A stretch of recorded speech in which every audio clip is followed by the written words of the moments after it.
Hi, I'm Dee Fink. I want to share some thoughts with you about this course, this online course that you've signed up for. I want to share some comments with you on three topics. First, what you're going to learn from this course. Second, how we've put it together.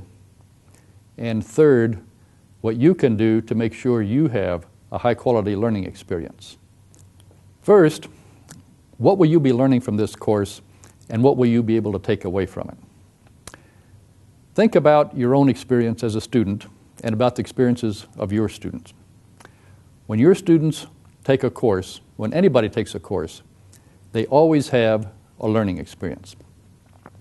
But sometimes that experience is a powerful, significant learning experience, meaning the students get engaged and they take something away from it that they deem important in their life. Sometimes, however, their learning experience is not that way.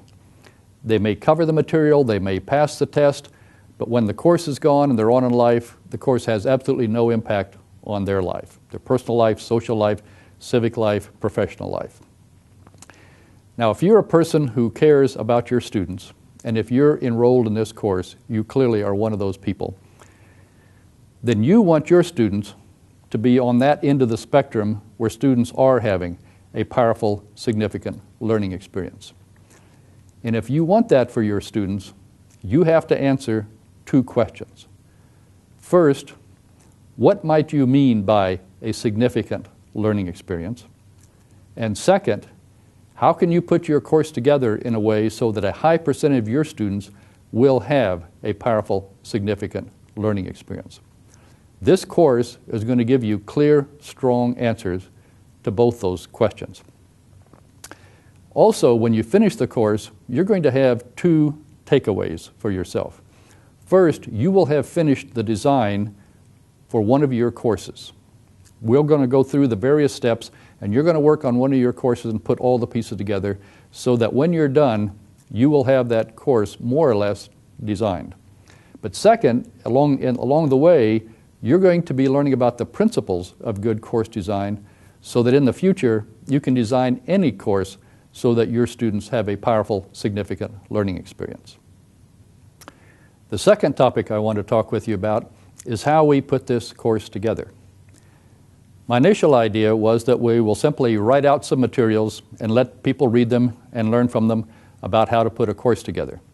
And we are still going to do that. There will be some reading material in this course, and that reading material will have ideas that you can learn about and will help you learn how to design your course. But as I thought about what I'm saying, about course design and how students learn, I realized there were two other important components that we needed to put in this course.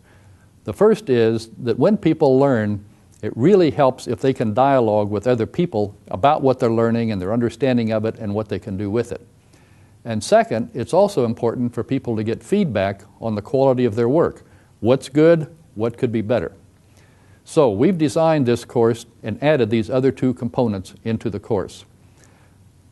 The dialogue with others is going to occur because we have put people into groups of 5 to 8 people who are going to be doing their own work, but they're also going to be reading the work of the other people in the course, in this cohort group. And you will be reading that material and giving other people feedback, what you like, what you have questions about, what you think might be better, and they're going to be doing the same thing with you. So you're going to be giving feedback and you're going to be receiving feedback. Second, we've also assigned a person who has lots of expert knowledge in course design who's going to work with every group of students to give feedback to each and every person, as well as the people getting feedback from the other participants. So this person will read your work and also give you their comments about what they think is good, raise questions about it, and suggest things that might make it better. So in this course, you're going to be having some opportunity to read material, some opportunity to dialogue with others, read what they've done, share your comments, get feedback from them, and get feedback from this expert feedback facilitator. Altogether, we think that's going to provide you with a powerful learning experience. The third topic I want to talk about is what you can do to make sure you have a high-quality learning experience in this course. I'm going to suggest 4 actions that I think will help you in this way. The first is plan on putting in, on an average, 2 hours of work each week on this course. We've tried to construct the courses so that they will take about that much time. Some will take a little more, some will take a little less, but on average, if you can plan on putting in 2 hours each week on this course, you will be able to move along and complete the course on time and get all the reading done, all the dialogue done, and all the work done that makes sure you have a high-quality learning experience. Second, you need to be sure that you're open to new ideas about teaching and learning. In this course, almost for sure, you're going to encounter some ideas, either from the written material or from the other participants, that will challenge your existing ideas and beliefs about teaching and learning. When this happens, don't be defensive about it. Be open to them. Try to understand what these new ideas are. Try to assess them, decide whether you like them or whether you don't. In the end, you may accept them, you may not, but at least be open to them. That's the way we all grow, by accepting new ideas. No new ideas, no new growth.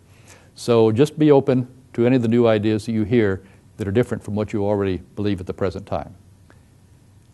The third thing you can do is take advantage of the opportunity to dialogue with other participants in the course. Much of what you're going to learn in this course is not going to come from the written material or even from the expert feedback facilitator, but it will come from the other participants in the course when they read your material and share their thoughts with you. So when you read their material, when you read their responses to your material, these are going to be some great opportunities to learn. So make sure you take advantage of that. And finally, make sure you take advantage of the feedback you're going to get from the other participants and from the feedback facilitator.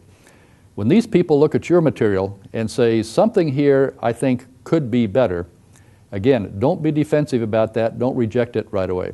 Look at what they're saying, try to understand it, try to look at whether that really could help you, and often it will be something that can help you. Take advantage of that and try to make the changes in your own work. Again, that's how you're going to get better. Listen to the feedback, make the changes, and make it better.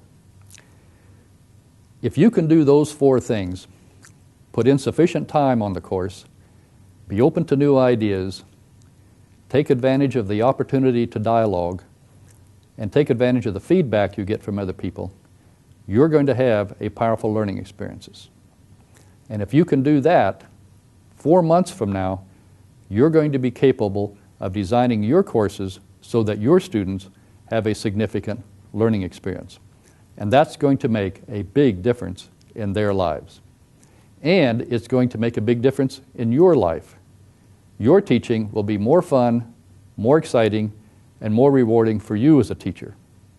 So we wish you the best of luck, and we thank you very much for joining us in this course.